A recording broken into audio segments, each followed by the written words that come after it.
ஒரு மனுஷன் வீடு வந்து சேர்றதுக்குள்ள எவ்வளவு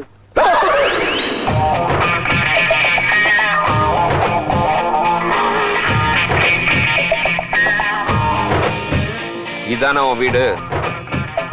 வந்தாச்சு. வேற எங்க வரணும்?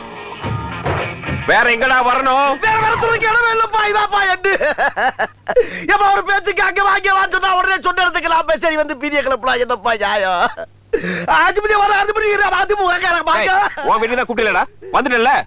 வேணாப்பா, ஒன்லி பாடி லாங்குவேஜ் தான்ப்பா, உள்ள ஒண்ணு கிடையாதுப்பா. நீ நினைக்கிற அளவுக்கு நான் ஒண்ணும் பெரிய பாயிண்ட் கிடையாதுப்பா, ஒன்லி பில்டப்புப்பா. பிடிச்சிருக்கா? பிடிக்கல.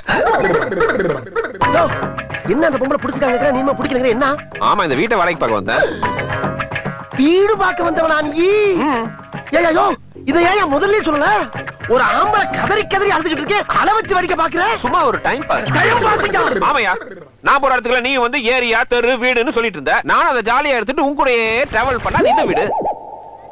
எங்க இந்த பொம்பளை? இந்த மயாய் ஏ மாமி, நான் தான் ஏற்கனவே குடியிருக்கல, அப்புறம் இன்னொரு தடவை உள்ள சொல்லுறேன். நீ தான் 3 மாசமா வாடகை கொடுக்கலையோ, அதான் வேற ஒருத்தருக்கு வாடகை விடலான்னு இருக்கேன். இரு உன்னை வச்சுக்கிறேன்.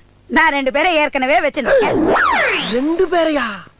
சொல்லவே இல்ல. ரொம்ப முக்கியம். வாடகை கொடுக்கிறதுக்கு வக்கு இல்ல, இதெல்லாம் உங்ககிட்ட சொல்லிட்டு இருக்கேன். வாடகை 2 பேரா மாமி? இவ்வளவு நாளா இது தெரியாம போச்சு. போதும் போதும், பிஞ்சு கை பிஞ்சிட போது. பல பீதிகளுக்கு பிறகு எங்கோ பிறந்து எங்கோ வளர்ந்த உன்ன மாமி மூலியமா கடவுள் என் ரூம் ஆக்கிட்டான். God is great. கோர்த்து விட்ட வடிக்க பாக்குற, இரு உன்னை வச்சுக்கிறேன். அப்புறம் ஒரு முக்கியமான விஷயம்ப்பா.